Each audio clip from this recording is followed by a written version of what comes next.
Good morning and welcome to our first ever We Edu breakfast with myself, Philippa Raithmell, and my friend Linda Parsons. Good morning. So today we launch our first We Edu breakfast where we are bringing women in leadership and women in education together and sharing their stories and a little bit of insight into some of the things that they're doing in education at the moment. Today we have Samantha Steed to join us, who will be talking to us about her journey and also about coaching in education. Welcome, Samantha. Hi, so lovely to be here. Thank you for the invitation. Thank you. Thank you so much as well, because it's halfway through your day there. So you're currently in Hong Kong, that's right, isn't it? Yes, I've been here coming up for 2 years. Bad time to arrive through the protests and COVID, but like everybody, we're getting on with it. That's fantastic. I think we've been following like what you've been doing, like and your various kind of like having to go through quarantine and then like having to go through like different things, and like it's all been very interesting. And we've also managed to make a lot of links like to the UAE, like when we've had to kind of also go through the quarantine and like do various things to try and connect to our families and stuff. So it's amazing how like, the distance is. Like, although we've got a massive distance, we kind of get brought together by shared experiences. Definitely. I mean, the quarantine was something else. And, initially I was pretty reticent about the whole experience, but I went with a different mindset of, how can I be limitless in a limited space? And then as you'll have seen on Twitter, that was the different themes that we did every day, just to give us a focus and a bit of fun. I think at the time there were 6,500 people in quarantine in Hong Kong. So the network was huge, and we all kept each other going. That's incredible, isn't it? And that's just the power that social media can have as well, and being able to connect with all those different people. And I think mentally, when you go into a scenario like that, like you say, you don't know what to expect, but you do try and prepare yourself for something that's going to be totally different. You know that you really have no expectations of it, but actually being able to have a community like that is just a really great way to be able to keep each other going and make sure it's sustainable really as well. Yeah. And the biggest question was, is it better to do it on your own or better to do it with your husband? Could go either way. It was fine. We're still married. I was very impressed with the amount of different themes that you'd managed to have. I'm wondering how much of your actual suitcase was filled with different things to keep you entertained for those 21 days. Those of you that know Dubai well, we went via Dubai because the flights from UK to Hong Kong were cancelled and still are. So we had to do a third country transit. So we went to Dubai, and when we hit upon this plan to do it positively, we went down to the Mall of Emirates, hit the Carrefour and said, right, what can we do? And we did actually buy a suitcase and filled it with props. Oh, wow. Yeah, absolutely. That's incredible. I didn't, because I think my favourite was the art one. Yes. Oh, I've got my finished piece here. Oh, wow. Amazing. Yeah. That's incredible. So who was the better artist? Oh, we have different strengths. I think Mark did a very nice pencil drawing. I went straight in with the watercolors. Nice. Yeah. Nice, and a very diplomatic answer. So do tell us how you got into education. So part of We Edu is sharing the stories about how we got there, and I think we all got there in different ways. We don't necessarily always go directly into teaching or even think that we will become teachers. It sometimes just happens. So please tell us your story.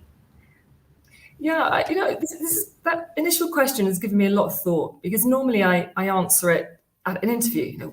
How did you get into education? Certain things you sort of don't include because you wonder what people might assume about you, or whether you'll be judged. But I thought, this sort of forum, I think it's about time, and certainly at my age now, to really say, we don't all come into education through this one route. There are many different ways through. I think I always wanted to be a teacher. I had a great primary school teacher, and I wanted to be her. I loved the calm spaces that she created for us, and I still think that was some of my happiest times. So I knew I wanted to be a teacher.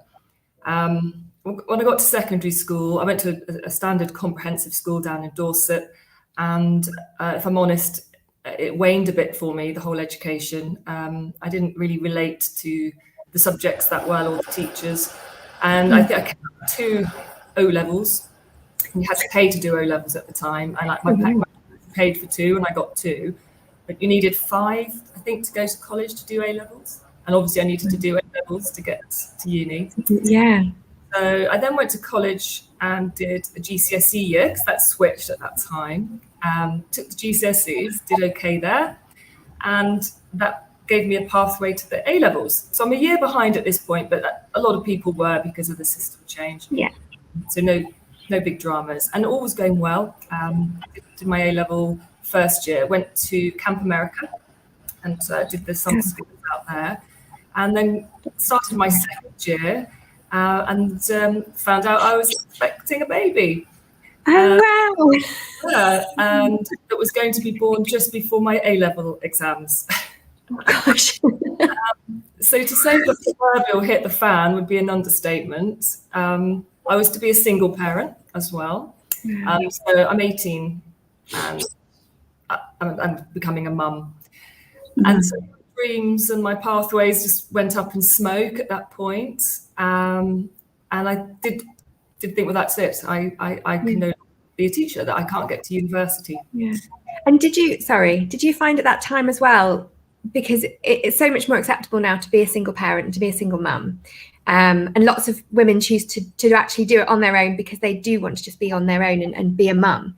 Did you find that in addition to kind of the thought that now means I can't carry on and I have to go do something else, did that make it kind of, being in that time, I guess, make it harder as well? Yeah, because the noise around me was unsupportive. You know, your life will be over. This is a failure. People will talk about you. People will make assumptions about your character. You'll be seemed to be a lower class. Actually, don't have the child. And actually, if you have to have the child, give it away. You know, so that was the sort of information I was hearing. There wasn't really an awful lot of support. To be fair to my lovely mum, she came round, but you know, like most mums, it was the end of the world at the time. But I loved children, and I'd been looking after children, and I think part of me just felt that actually I wanted this more than I wanted to be a teacher at that time. Yeah. And also, I'm just pretty ballsy and stubborn, and I think I was just like, well, I'm not going to do what you're telling me to do. I'll do the absolute opposite. Yeah. Because I was young and didn't have an idea of what was ahead. And what the implications were going to be. Yeah. But anyway, he was born and gorgeous. And what I did is I studied with the Open University. I took a diploma in psychology whilst working in a sort of standard jobs, you know, just whatever I could do. Did the Open University course, and then I got a job, thankfully, for the prison service. And I worked for 3 years. Psychological assistant, looking after prisoners. I did 3 different prisons: a Borstal, a Lifers, and then Wandsworth male prison. And that must have been an incredible experience. And equally, as a mum of boys as well, I kind of feel like that would also develop things that you would kind of want to then even more reinforce with your own son. Absolutely, you know, because of this, you know, the headlines were, if you're a single parent and you have a boy, he will probably go to prison. You know, that's really what you had. He wouldn't stand a chance. And there I was working with boys who were in prison, and working with them and understanding their life stories, which made mine look like a walk in the park, frankly. You know, a lot of these young boys didn't have secure homes, didn't have an education, didn't feel safe in their world. And it really opened up for me how much I wanted to be an impact earlier on. There was a sense that it felt a bit too late in the prison service. You know, there are the rehabilitation programs, and I was part of those. But my heart started to really feel that being there for them when they were younger was where I wanted to be. Yeah, and I guess as well with the psychology head on as well, you know that's where those really important connections and intentions are really made. And with the best will in the world, you're right. Like when you get to that point, if you haven't got that secure network around them when they come out of prison, or to support them continually to make them feel that they are a positive part of the community, then there is so little that you can do as one person. Yeah, that's right. I did feel quite overwhelmed. I was young myself and a single parent and living in London on my own. I'd had to move for the job. So there was a lot to take on. And actually also it was practical. I needed the job at the moment. I needed to pay bills. I needed to have a roof over my head. I needed to create a life for my son and me. But when he got to be 4, he'd go to school, which meant childcare was then free. So I then was able to apply to university. I was 24 by then, 23. I applied to Roehampton, moved really close to the university and took him with me, and did my 4 years with scraping by on, student grants, part jobs here and there. And gosh, that's 25 years ago now. Louis is 30 and married. And still, he was my lifelong inspiration, I think, for going into education. Oh, that's such a lovely story, and it really resonates actually, because I also found out that I was pregnant when I did my teacher training, and actually I was told that I wouldn't be able to have children, but in the same thing, my teacher at university, my tutor, told me that was it. That was the end of my journey, because if I was pregnant, then that I just ruined it for myself. It's exactly, and they're my driving force. So I always think in terms of, as an educator, if it's good enough for my children, it's good enough for everyone, because the highest of standards are for my children. I want them to have the best of the best. And so you always constantly think, well, if it was my child, I'd want them to have this and not this. And so that's really important, and it really puts you on the right path, doesn't it? Yeah, it's certainly, I was at a rare dinner party just last week, and I was meeting some new friends out here in Hong Kong, and they ask, people ask about children, and usually when you say you have children and that one's 30, they want more, and their comments were just, "That's amazing, gosh, how amazing." And it hit me that what was deemed to be my biggest failures seems to be my biggest success. It's what people really think, wow, you're amazing because you did that. Yeah. And it's taken me a long time to lose that sort of, or to gain self-esteem. I've been in interviews where people have said, you don't have A-levels. No, I have a diploma in psychology. Why didn't you do A-levels? You think, here we go. Yeah. I think one lady sat around and said to me at one interview, "Oh, at least that's all behind you now." He's still here. He's still problem. So we hear quite damaging rhetoric, and actually what we're doing is working phenomenally hard to make our way in the world and to stabilize our lives for our children. And people have, sorry, Linda.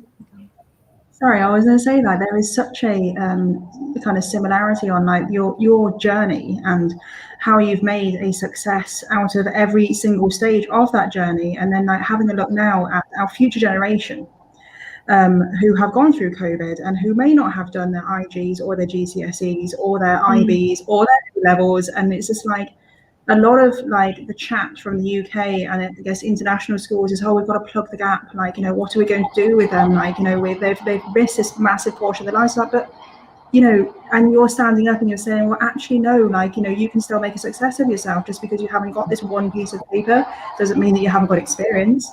So it's very much looking at human as opposed to, the piece of paper. Sometimes you have this fear that, parents will think, well, actually, that if they don't have that piece of paper, they're not qualified to teach my child. But actually, what I bring to the table is lifelong experience, resilience, courage, integrity, authenticity, all of those. And all of which we're trying as educators to instill in the children in front of us. So, what better way to do that than actually have had experience to deliver that and to do that yourself as well, which is just incredible. Yeah. Thank you. But I think at this stage, I feel like I can say, challenge me. What have you got? Absolutely. And so where did you go? Where was your first school? Was that in London? Yeah, so it was a lovely school, Holy Trinity. And actually, I was going to talk about this in the question around NQT year, the advice to NQTs, in that my first piece of advice is don't worry about the year group you teach. Go to a school that you think is a good fit.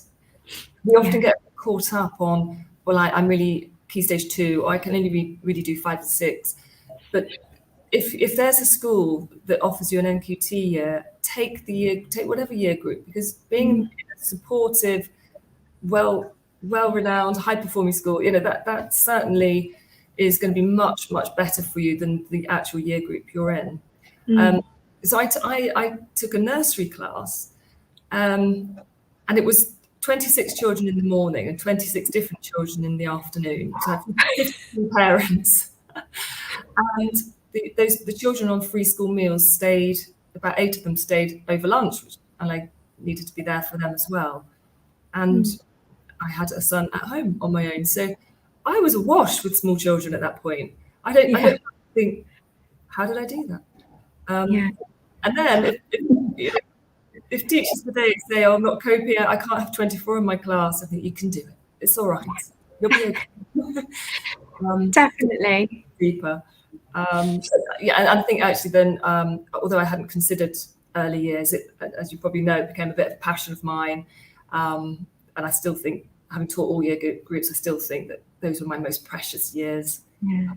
It's funny, isn't it? Because as you say about the year groups, I think people do put a fear in their head. I remember when I did my teacher training, I remember thinking, I can never teach primary. They're too small and they want to ask me too many questions. And now actually I teach primary and I love it. And I've given up my year 9 classes because I just have so much fun with them because of how just enthused they are and the questions they ask and the more they want to learn. So that's really interesting. Yeah, so I think that would be, that would be my advice. Don't rule out a school just because it's not the year group you had in mind, because you just never know what that will do in terms of your development and your thinking and your pedagogy. I find that really interesting. I guess there's a lot of, like, at the moment, there's a lot of kind of like whole school.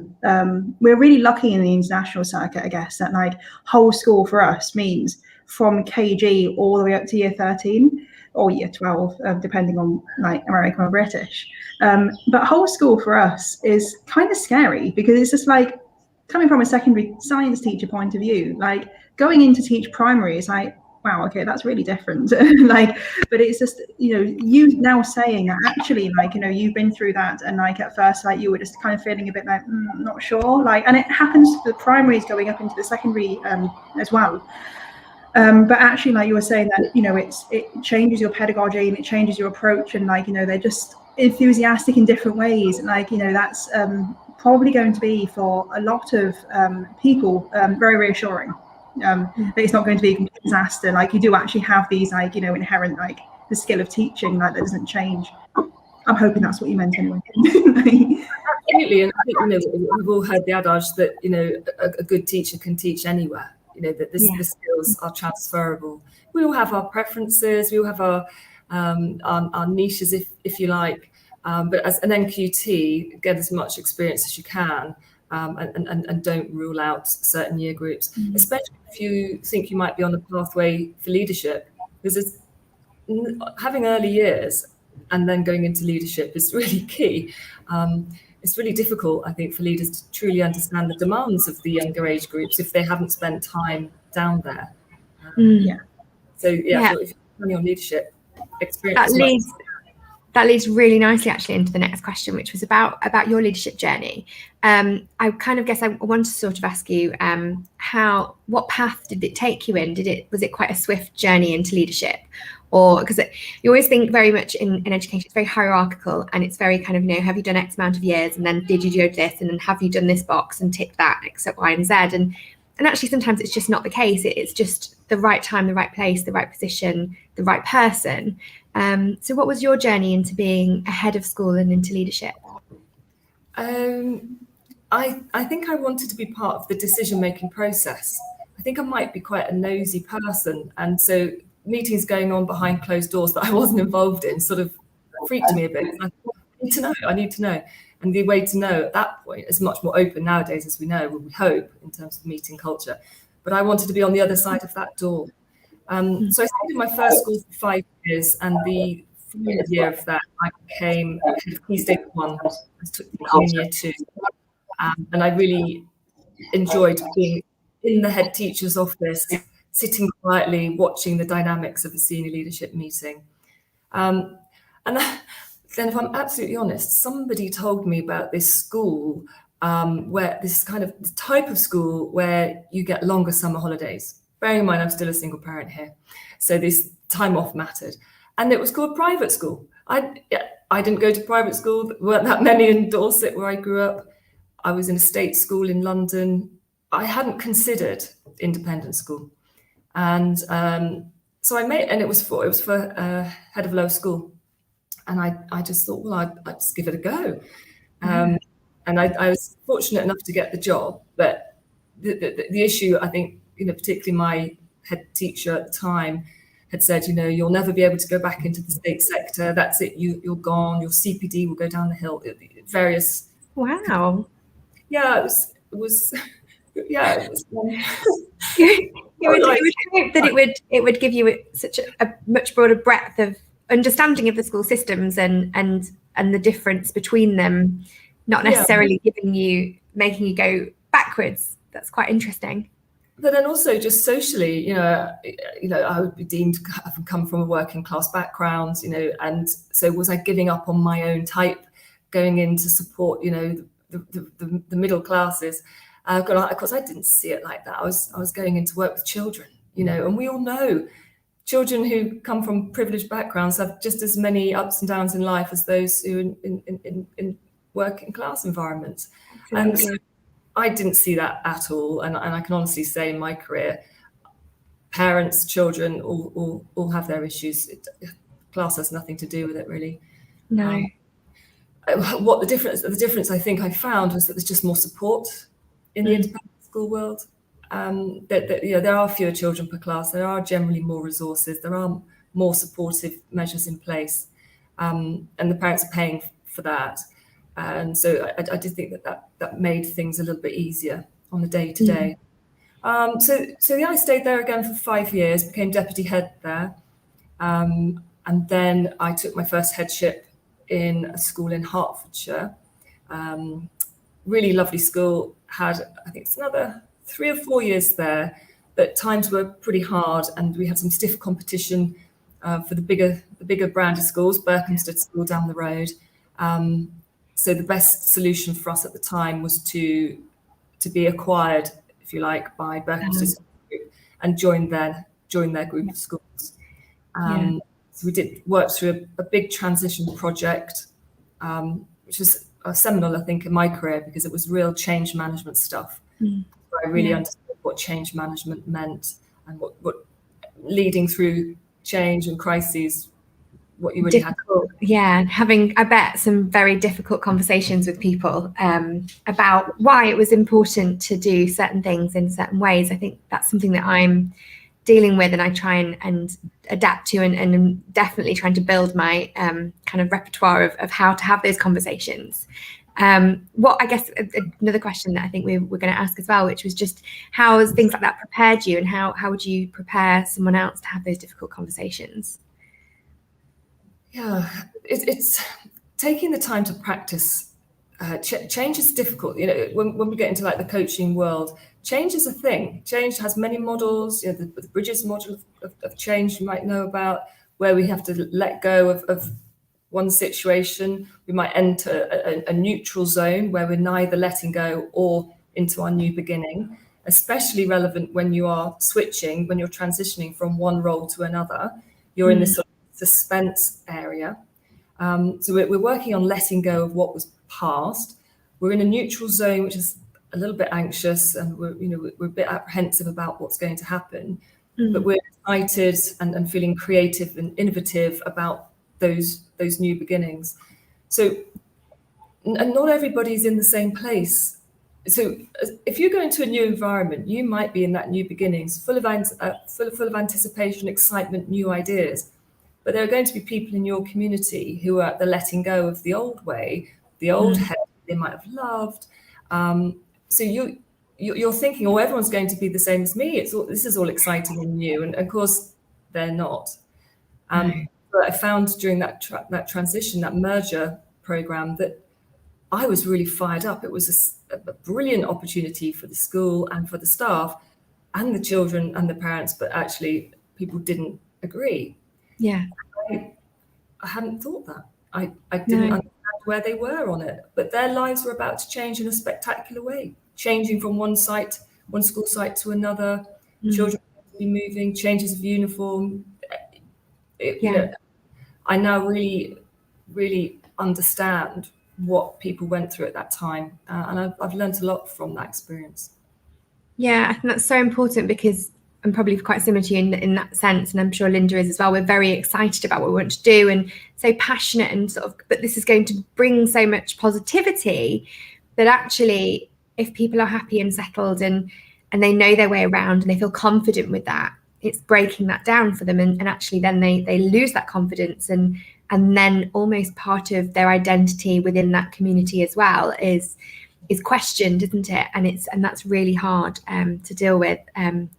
Yeah, definitely. Having just done a huge change management project, it's really interesting to consider all the different types of people, and it is really hard. And I think I'm probably still too bouncy and bubbly when I come into some of those conversations with people, and I do have to kind of step back and go, actually, this person's done this for this long, and there's a different way of going about it and approaching those conversations with a little bit, I'm going to say, tact, and just making sure that everybody's feelings as well within that situation are kind of addressed, aren't they?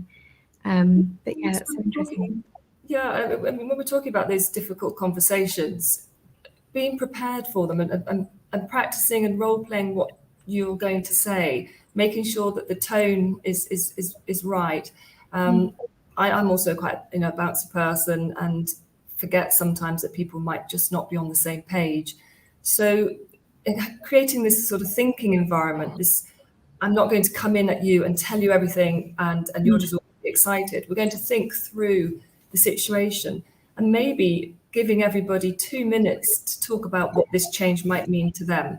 So if you're going into a new situation, say, well, you can use this technique for anything. If you're going to change the curriculum, say, okay, let's bring people together, and everyone will have 2 minutes to say what's on their mind, and then draw the agenda from there, rather than going in with, this is what's on my mind.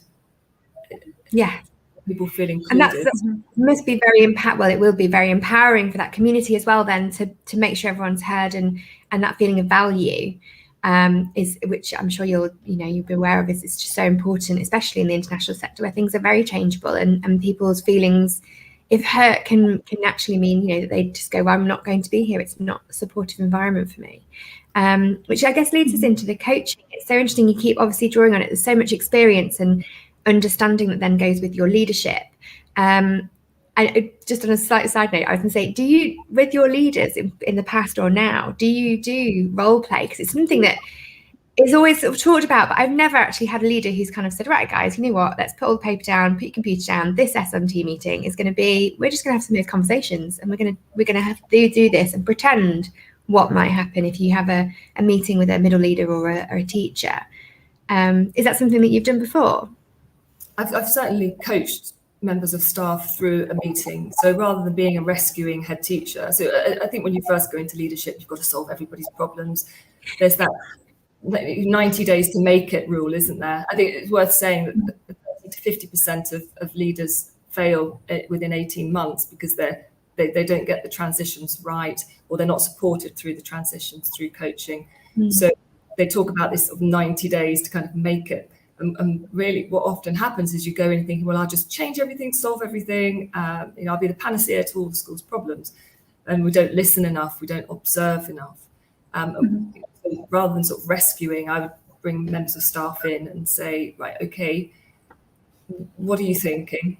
But what do you think they're thinking? Put yourself into their shoes. So when we're talking about role play, rather than standing up and acting it out, we're just saying, well, let's look at this in the second person and the third person. So what if that teacher was looking in, watching you have that conversation, what would you want them to take away from it? Yeah. What would you want them to hear? And giving people the space and the time to see it from different viewpoints rather than just their own.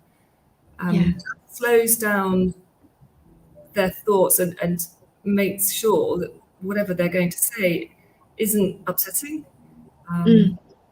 Perhaps working on the ratio of 5 to 1. So when we deliver bad news, we should really try to do 5 to 1. So that sort of, the positive, negative, positive sandwich that's slightly wider than that, to say people can really only accept one criticism if it's in amongst 5 positive statements. Otherwise they won't take it. Yeah, that's really interesting. Yeah, there's a lot of research around that. All of this really echoes what we've done with in my PGC and NQT year. We did, in my university, role play what it's like talking to a child, because we were already new to teaching, so we had to kind of like start somewhere. Then we did a mock-up of a parents' evening. And then when I was in my NQT school, like we did like mock-ups of how we would talk to different parents again, and kind of like the children that are most in need. But I've never been exposed to doing it with other teachers, which is really odd. And it's not, it's just another way of kind of professional development. And it seems when you say it now, it's so obvious that, like, of course, we would have to have these like listening skills, like in leadership, and people know that. Whether they do it in practice isn't the thing, because you forget. But yeah, like role playing is so interesting. Actually, I'm really learning here. Yeah, but we have to be operating in sort of circles of trust. Not to be too fluffy about this stuff, but these things only work if you're a leader that people can trust, and that it's done sort of in a confidential, supportive way. And there's also a lot to learn. We all have this belief that we've got blockers in our school, people that drag the system down, people who drain our energy. But actually, if you give those people a voice, you can often find out quite a bit from them. We're used to sort of saying, oh, they're always negative, But sometimes that negativity, there's something in it. And if we just give that person the space to in a trusting environment, to say, I'm going to hear you, I want to hear you, so much more powerful than them sort of just going around gently, sort of draining everybody's emotion on the shop floor. Yeah. So was it your leadership journey? Were there things there that inspired you to take on? Because obviously you've been doing, I want to get this right, is it a diploma in coaching or something? Yes. Not got the right words, but yes. So to do that course, is it something that you feel you just wanted to know more about? Is it something that you wanted to be able to develop just more as a leader of? How did you kind of come to do it sort of officially? I think my last year at Ranches, I had a really brilliant vice principal who was stepping up, and he's eager to be doing a lot more of the decision making, which gave me a bit more thinking time. So I spent more time than ever with members of staff and with parents, just really listening and helping them navigate through situations, usually, either homesickness or not happy in their role, or perhaps leading a phase but it not going so well. And I just started to read up on how could I do this better? How could I listen more intently? We often, as leaders, start to solve the problem. As soon as somebody speaks, 3 or 4 seconds in, I'm like, oh yeah, I know, I can tell you. Well, actually, that's infantilization of that person. We are treating them like a child. We're saying, I've got this for you. I can do the thinking for you. And when we interrupt somebody who is on that train of thought, because we say, don't worry, I know the answer. I've got this. I can tell you what to do. Their thinking diminishes. They actually feel less important, less valued. But if we can just zip it, just for long enough for that person to say everything they need to say, and even then when they finish, to say, is there anything else? Is there anything else? it's so powerful that that person sort of exhausts themselves and feels really listened to and really, really valued.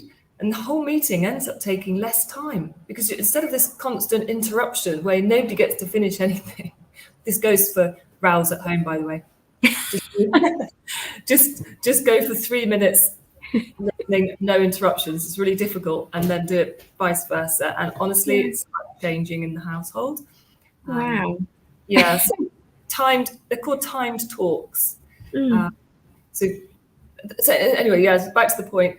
That really inspired me to find out more, thinking I want more models. I want to know and give people the reassurance that they're not alone.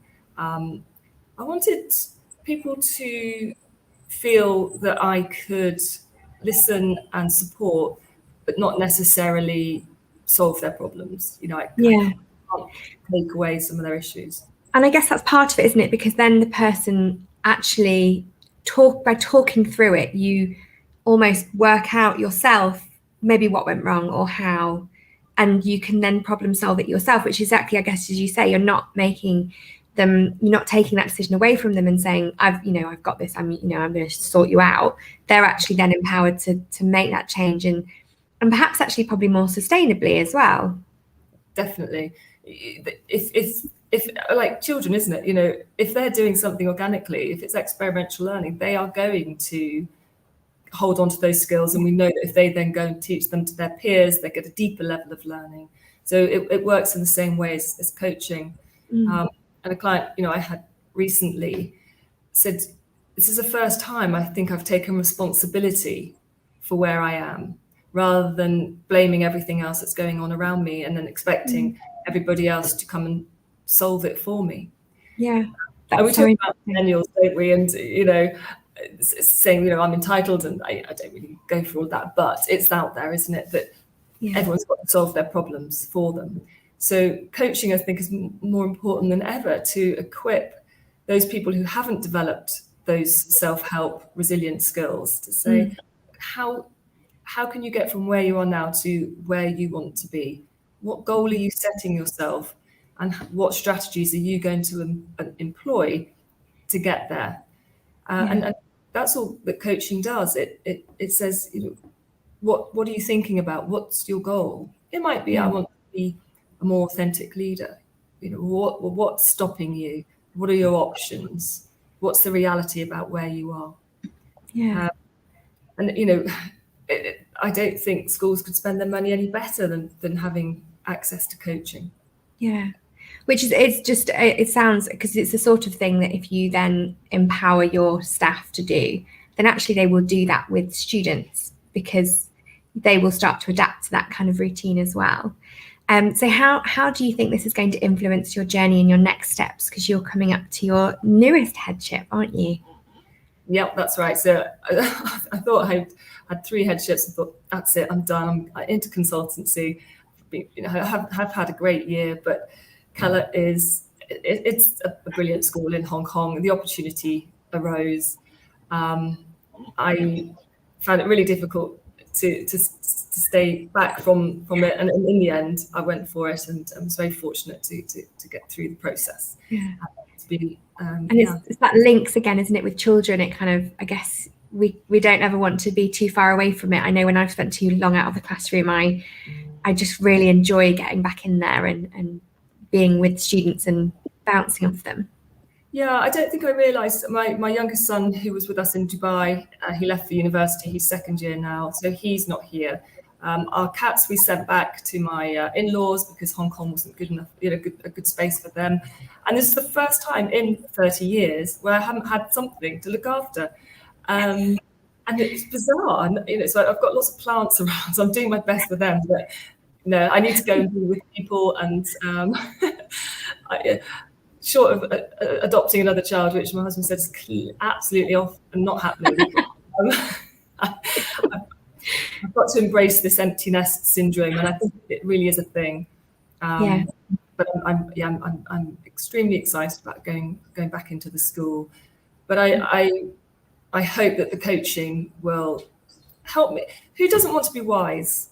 Who doesn't want to be wise? Who doesn't want to be able to look back and draw on their experience in order to support others. Yeah. And if I can do that, if I can work towards that in my next phase of leadership, I should be, what a great honour. Absolutely. I think that's incredible. And I think the Kellett School, they've obviously won awards for well-being and things like that. And I think this obviously will just go towards sustaining their ethos and what's been built around them, surely. So there's a coaching culture within the school, which drew me to it in the first place. And I think, next year, all senior leaders, I think as a start point, are going to have access to a coach. And we hope that those senior leaders then can have coaching skills for the teachers within their department. So we're definitely on the right track there. Yeah.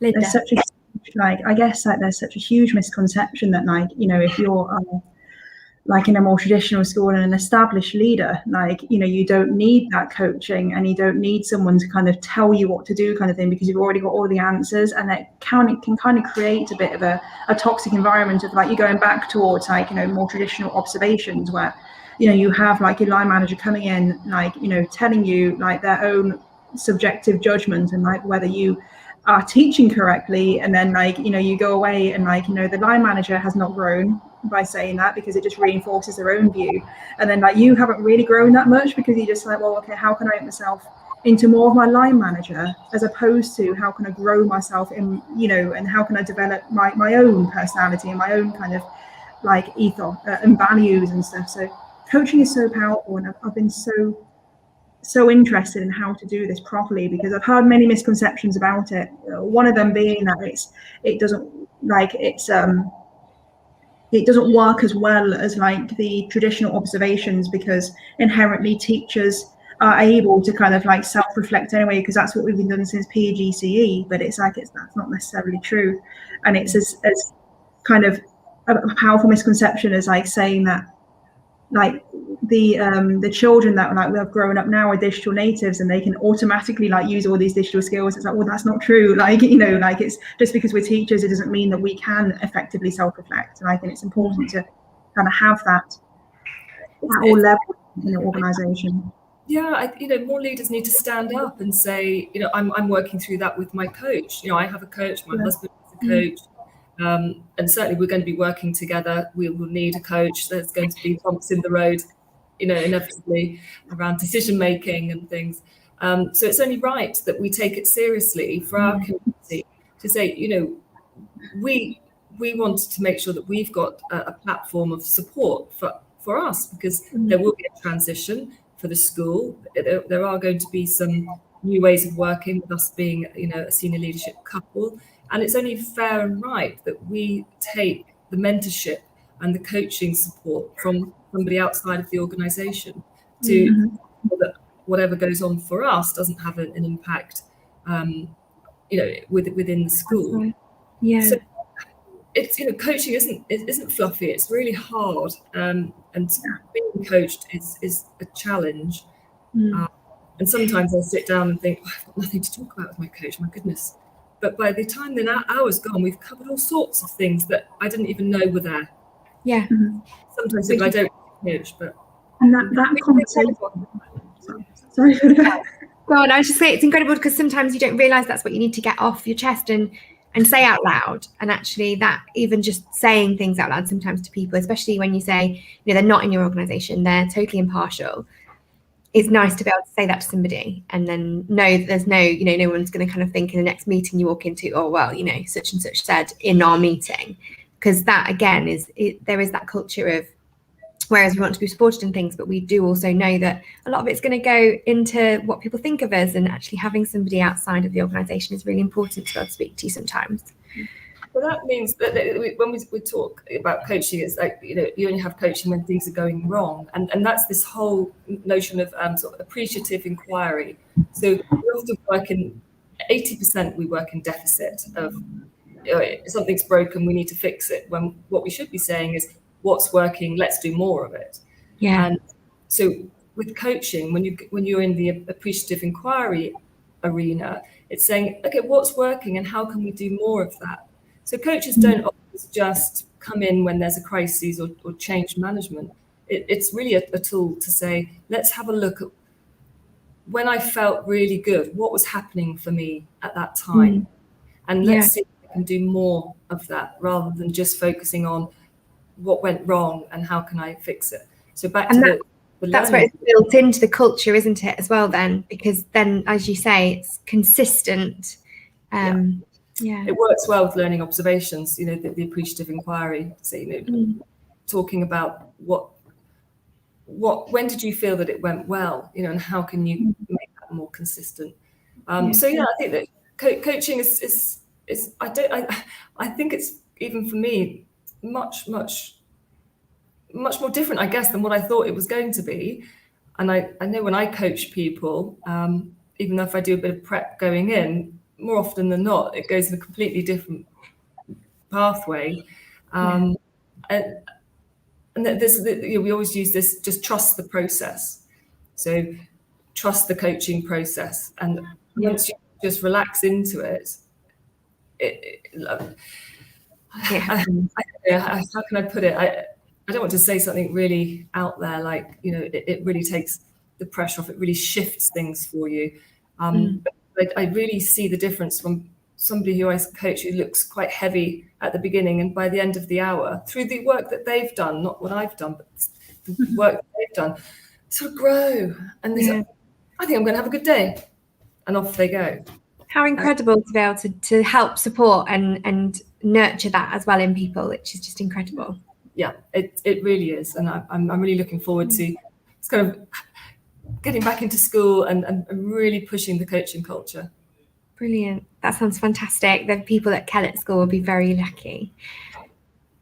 So thank you so much for joining us today. It's been absolutely incredible to speak to you and to hear your story. Linda, are there any questions that have come through on our YouTube chat or anything else that we've maybe not covered? Yeah, let me just very quickly check. I've got to be honest. Sorry about looking all over my screen now. I've turned off just because my computer was a little bit laggy. So there we go. The one doesn't you right. So let's have a look. I think it's just been a really incredible story to hear your journey as well. And I really hope it's empowered so many people who are listening and maybe rewatching later at a more appropriate time. I know people in the UK have got a lot of colleagues there who are going to be wanting to watch it and who obviously can watch the recording back. So thank you so much for joining us. My pleasure. We're all unique and we all have very different stories to tell. And we just, as women, but just as people, we just need to keep being kind, keep listening and keep supporting the messages. Absolutely. I was about to ask for final thoughts, so thank you so much. That's wonderful. And it really is. And that's what the whole network is about supporting and about hearing stories. And as you say, everyone is totally individual and their journey. And I think what it really comes down to is we're all in education because we want the children to have a better and brighter future, and to know that nothing can be thrown in your way that isn't a barrier, and it won't be something that you can overcome as long as you've had the right support. And I think with educators like you around, then we're definitely on the right path. Thank you so much for joining us. I think having you guys coming up behind me is just really, really fantastic. And thank you so much for having me. It's been a pleasure. Thank you. And thank you everyone for joining us.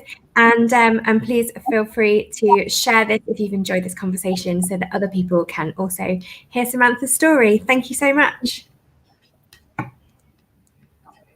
Okay.